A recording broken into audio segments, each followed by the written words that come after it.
everyone, my name is Chelsea and welcome back to my channel. For today's video, we're doing a check-in and a book haul.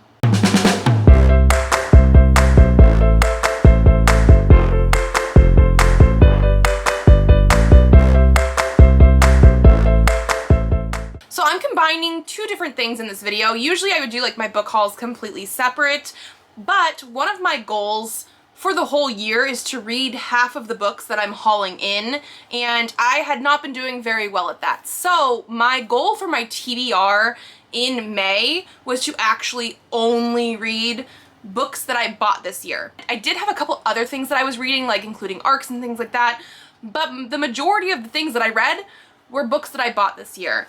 I started off the very end of April, beginning of May, before we started doing this, at only 7% read of books that I hauled in. Like, I had hauled in almost 100 books and I had only read 7% of them. So like, let's say 7 books. Obviously I needed to fix that. So I've been reading books throughout the month of May that I bought.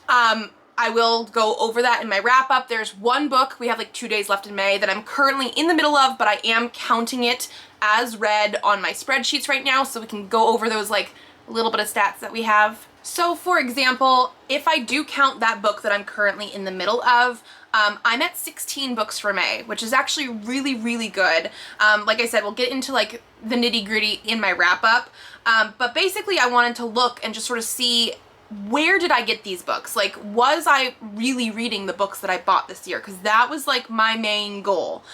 So out of those 16, 9 of them I bought this year, which is better than any other month that we have done before. 5 of them I did get from the library, and 2 of them were ARCs. So like, I was doing better.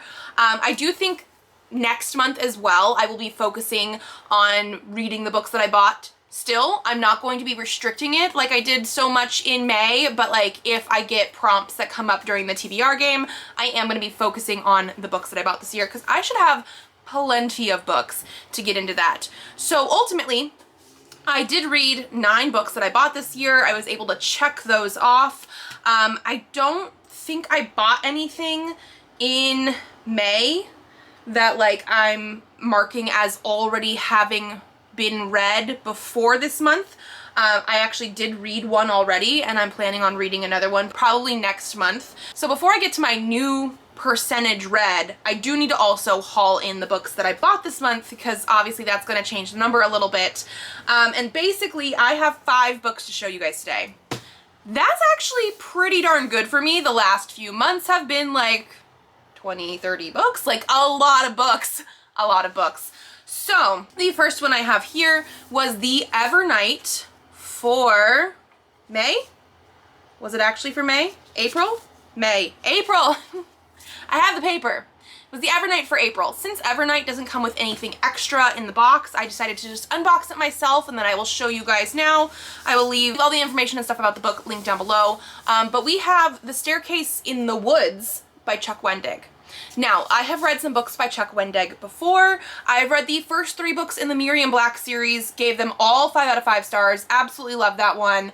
It's a very like sort of paranormal mystery type of thing about a woman named Miriam Black who can touch people and see their death, and like she decides in the first book to try and save someone, even though that usually doesn't work out very well for her. It's actually a 6-book series, and I never finished, even though I own the whole thing, because they were originally only in mass market paperback, and I really, really love those covers. And then eventually, I guess it got popular enough that they decided to re-release them in hardcovers first with completely different covers, and so I have those as well. But I really liked that one. I also tried his middle grade, Dustin Grimm, and I did not like that at all. It was so bad, and I think it was more for me. He's not the type of middle grade author that I'm looking for. So I'm hoping that this is going to be really, really good, because it's, again, going back into that adult space. And this is obviously the Evernight book. So these are going to have different covers and edges and all that kind of like special stuff. The back does say, "A house at first is not a home. Home is where the heart is," which I love, but like the type of text it is makes it seem really, really creepy. Here's underneath the dust jacket. We have this like house situation, like a floor plan, and it wraps around.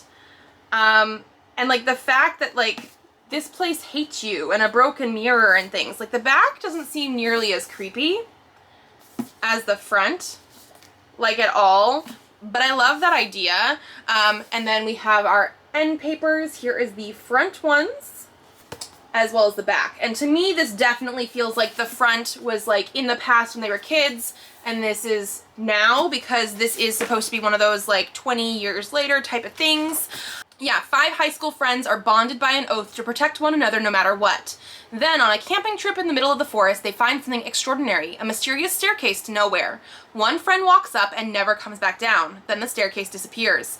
20 years later, the staircase has reappeared. Now the group returns to find the lost boy and what lies beyond the staircase in the wood. Like, I'm very excited for this. Like I said, I've loved some of his adult stuff. But it's been a while since I've read his adult stuff. Like, I've read his old adult stuff. I'm excited for this. The next thing that I got was the next book in the Seasons of Shadowhunters Kickstarter. I did do an unboxing of this. We got Careful of Books by Cassandra Clare. This is a novella series that has 4 different novellas in it. A Sea Change, which is going to be set in the Shadowhunters universe, following Matthew. A Scandal at Undershaw, which is like a Sherlock Holmes one. Wendy Darling, which is going to be related to Peter Pan, and it reads like a script. And In Fire Foretold, which is like a fantasy. I don't know if it's YA, new adult, whatever it is, but apparently the novella in here is now going to be like a duology that she's going to like beef up and write. And I'm very, very excited for that. I have obviously not read these yet, but I'm getting all the Kickstarters and I'm very excited. Then I did have another pre-order come in, which was Saga Volume 12 by Brian K. Vaughan and Fiona Staples. I have read this already, so we'll talk about it in my wrap-up, but I absolutely love this series. There is so much going on. It is so emotional.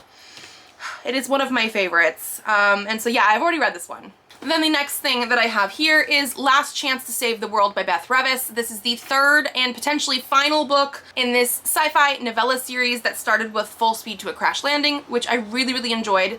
I have book 2 that I picked up during the book crawl, and now I have book 3 that I picked up during a Barnes & Noble grand opening, and I am very, very excited to read these. Like, I want to marathon them.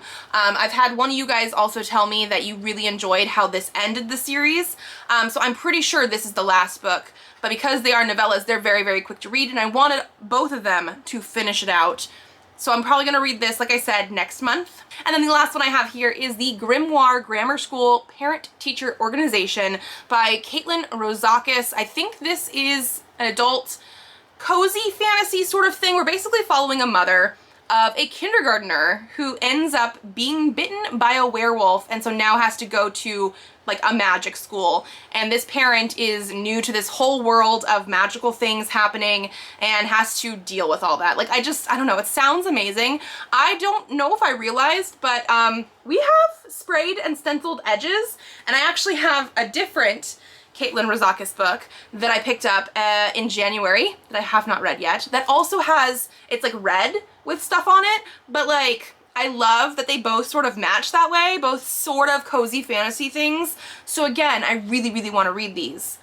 They sound amazing. So 5 books hauled in for the month of May. Not bad, right? Especially for what it's been doing recently. Not bad. So what this ultimately means is I just wanted to like check in and talk about what my actual stats are right now for my book spot.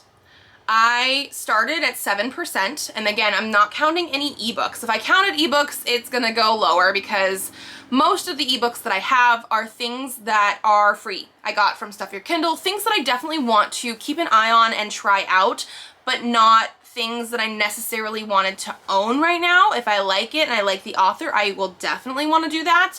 But because I didn't spend money for them and they're not sitting, taking up space on my shelves, I'm not counting them in the like, I need to read 50% of them before the end of the year. So we're not counting those. I was at 7% books read, before I hauled in these 5. I have now hauled in these 5, and I think we're at a total of like 105 books that I've bought for the year, which, yes, is a lot, but I'm actually not mad at the number because I knew I had a ton of things that I was like going to be buying books at the beginning of the year. So it's okay. But now I read 9 things, I hauled in 5 things. Some of those I actually read, like Saga, etc. And so I am now at 15% read. I want it to be 50, not 15, but I doubled the percentage read because I was at 7 and now I'm at 15, which ultimately I'm okay with. I'm very, very happy with that. Like I said, I'm in the middle of one book that I'm going to finish by the end, so that is counted in here to equal that 15%. But otherwise, yeah. 15, okay, I'm very, very happy with the fact that I doubled it. Do I wish it was more? Yes. However, like I said, for this next TBR, at least for the next probably couple months, I'm gonna be trying to focus on the books that I bought this year. No matter what prompts come up, if I can pick a book that I bought this year, that's what I'm going to do. Because I need to read the things I buy and not let them sit on the shelves. Yes? Yes. Are we all in agreement? I think we are. Okay, and then that is actually going to be it for me today. I will have my wrap up coming up soon, as well as my TBR. I just wanted to also include my haul here because it was affecting the stats a little bit. And I only had 5 things, which I'm very, very proud of. And so if you guys like this video, give it a thumbs up to let me know. Subscribe to this channel if you'd like to see more videos. I do have videos coming out Tuesdays, Thursdays, and Saturdays, so I will see you then. Bye!